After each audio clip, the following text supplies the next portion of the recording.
Amos Mwamakula lile wazo lake liliibiwa. Amos Mwamakula kupitia kampuni yake Kazi Promotion anakwenda kukata rufaa na tayari ameshaonyesha nia kukata rufaa na ameshaandikia mahakama kwamba anakwenda kukata rufaa. Mimi kwangu nimelipokea katika masikitiko. Kama Azam wanaweza wakae chini na Amos Mwamakula. Kama kweli alipeleka ile idea na ushahidi upo kwamba ni email ambazo alizipeleka mwanzo wa 2017, wazo wamesaini 2017 na walimwahidi kwenye email kuonyesha kwamba watafanya naye kazi. Hizi zote zinaonyesha kwamba ushahidi wa kutosha kwamba kuna kitu, na kama aliweza kushinda kwenye mahakama ya wilaya, ina maana kwamba kuna kitu kipo. Chochote kiko pale, kuna kitu kipo. Kwa hiyo kama kitu kipo, wakae chini waangalie wanawezaje kulitatua hili. Amos Mwamakula lile wazo lake liliibiwa.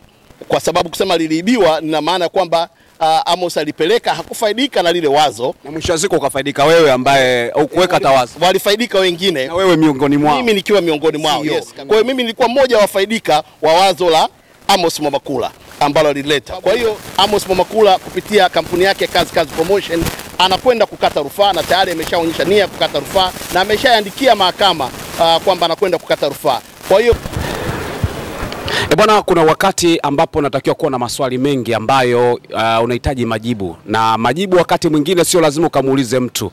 Wakati mwingine unaweza kukaa mwenyewe ukatafakari, ukagundua kwamba jibu lile ndo jibu hili na lile sio jibu lile, na mwisho wa siku kakusaidia kuwa na maamuzi sahihi hasa kwenye kichwa chako mwenyewe. Wakati mwingine ukitegemea kichwa cha mwingine kikwamlie, hapo kuna shida.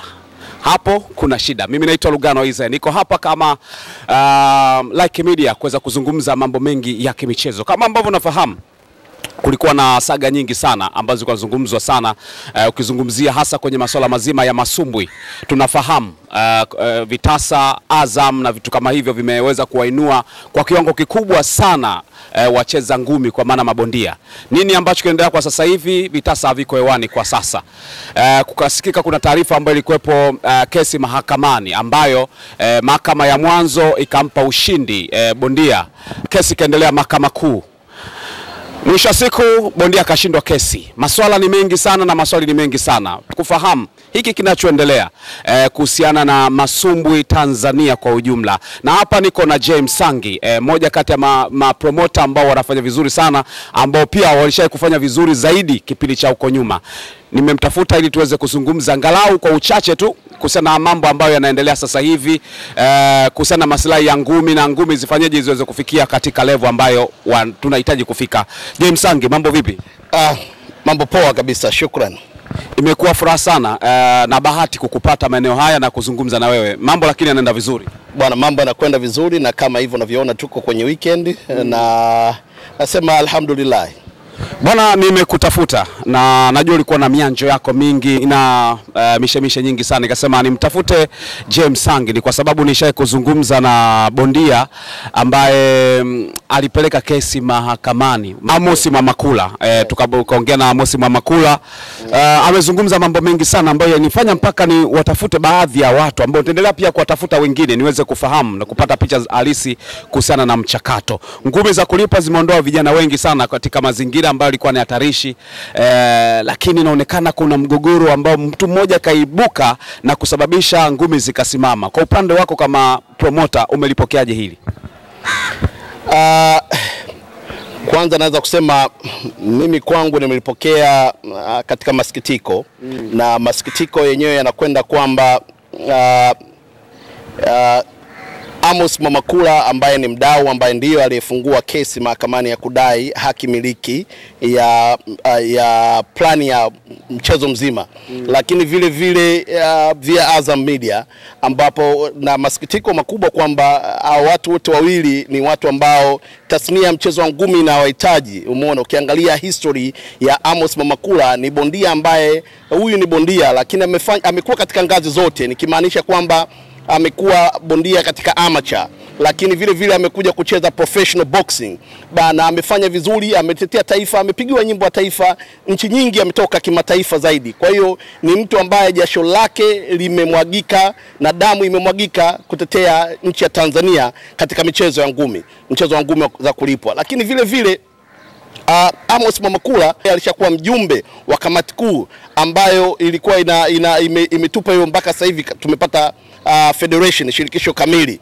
Kwa hiyo TPBRC. Kwa hiyo ukiangalia kwamba Amos Mwamakula ni mdau mkubwa na ni kada mkubwa, ninachokifahamu mimi ni kwamba Amos Mwamakula baada ya kuwa kwenye mchezo wa ngumi kwa muda mrefu aliangalia nini kiweze kufanyika ili kiweze kusaidia mabondia wenzake, na yeye amesafiri nchi za nje, ameiona dunia ilivyo, na aliamini kwamba mchezo wa ngumi bila kuwa na TV right, bila kuwa na sponsorship hatuwezi kufika katika ile hadhi za kimataifa. Kwa hiyo Amos Mwamakula alichokifanya kwamba aliandika andiko la TV na kwamba kupanga vipindi vya TV vitakavyokwenda ili liweze kwamba aweze kuwauzia media kama ya Azam TV na yeye aweze kujipatia kipato, lakini vile Azam aweze kugenerate income revenue kupitia idea hiyo ambayo aliwapelekea. Kwa hiyo aliandika kwamba vipindi vile vio kama kuna interviews za mabondia live na jinsi wanavyotoka pale ulingoni. Kwa hiyo ile script nzima aliandika, na Azam walilipokea wazo zuri, na Azam walimwahidi kwamba wangeweza kufanya kazi naye kutokana na lile wazo walilopeleka, na ndicho hicho mgogoro ulikoanzia hapo, baada ya kwamba Amos Mwamakula kuona kwamba sasa nimeshapeleka wazo hili na limekubaliwa, nitarajie kwamba nitaingia mkataba mkubwa na television hii ya Azam ili tuweze kufanikisha jambo hili. Kwake Amos lilikuwa ni mimi nasema ni moja ya winning kubwa. Kwanza alikuwa tayari wazo lake limekuja kuwakomboa mabondia nchini Tanzania. Hili lilikuwa kubwa sana kwa sababu kwamba kuonyeshwa kwenye television maana yake kwamba kutawapa mabondia wale kuonyesha vipaji vyao, lakini vile vile kupata fursa zingine ambazo zitakazotokea kama mojawapo kama labda kuwa mabalozi wa kampuni tofauti tofauti na vinginezo, na fursa zingine za kibiashara binafsi wao wenyewe. Kwa hiyo hili lilikuwa ni winning, na mimi nampongeza sana Amos kwa wazo lile la kuweza kutulia na kuweza kuliwakilisha Azam. Kilichotokea hiyo ilikuwa ni mwaka 2000 nafikiri kama 15 au 17 ndio wazo hilo alilipeleka, lakini mazungumzo yalikuwa yanaendelea kati ya Amos Mwamakula na promotion yake ambayo ilikuwa inaitwa Kazi Promotion zidi ya Azam Media, ambapo contact yake alikuwa ni Patrick Kamela ambaye kipindi hicho alikuwa ni sports director. Ndio walikuwa wanafanya mazungumzo haya kwa email na mambo mengine yote, lakini walichoshangaa kwamba mwaka 2020-21 Azam walianza vipindi vile na mapromoter wengine. Naweza kusema kwamba mimi nikiwa mmoja mfaidika kwa sababu kwamba Azam walianza kufanya pambano na mimi nikiwepo. Contract ya kwanza official Azam wameingia nikisaini na Tido Mhando, ilikuwa ni kampuni ya Hall of Fame Boxing Promotion ambayo ilikuwa chini ya mimi ambaye ni CEO. Kwa hiyo mimi nilikuwa mmoja wa wafaidika wa wazo la Amos Mwamakula ambalo alileta. Kwa hiyo kilichotokea sasa ni nini? Kwamba Azam baada ya Amos kuona kwamba wazo lile ambalo alilipeleka Azam linafanywa kazi na watu wengine, Amos aliandika email au barua kuwahoji kwamba jamani, nimeleta wazo langu lakini aliona linafanywa kazi sehemu nyingine, vipi na ile zile ahadi mlizonipa? Baada ya kupeleka vile Amos pia hakupata majibu. Kwa hiyo Amos alituma wanaita demand notice, kama kuatishia kwa kuwapeleka mahakamani waone wanajibu vipi. Hawakujibu tena. Basi Amos kutoka pale alikuwa lile wazo alikuwa tayari ameshaliregister KOSOTA, ambapo ni kitengo cha serikali ambacho kinahifadhi kazi data za wasanii, copyright zote hizi, na Amos aliweza kufanya hivyo. Kilichotokea baada wao Amos kuandika ile email kuwatumia barua ya kwamba kutaja demand notice kwamba anaweza kuwapeleka mahakamani, Azam walichokifanya na wao wakaenda kuregister ile idea ya vitasa. Sasa kwa muda tofauti lakini ulitangulia kati ya watu wawili. Amos amesajili mwaka 2017, Azam wamesajili mwaka 2020. Kwa hiyo inawezekana hapa karibia miaka miwili tofauti ilikuwepo ya hilo jambo.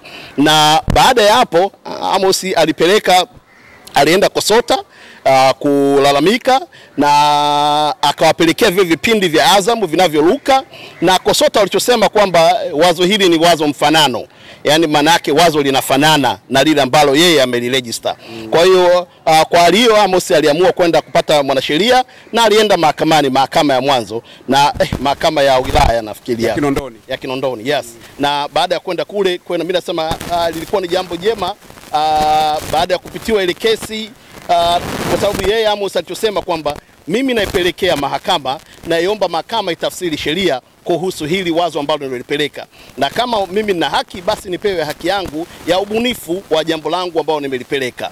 Na tunatambua kwamba kitu cha copyright nchini Tanzania wengi hawakifahamu. Kwa hili ni jambo jipya, naweza kusema ni geni kidogo, kwa sababu ndio teknolojia inakuwa. Na kweli mahakama iliweza kuona kwamba Amos Mwamakula lile wazo lake liliibiwa.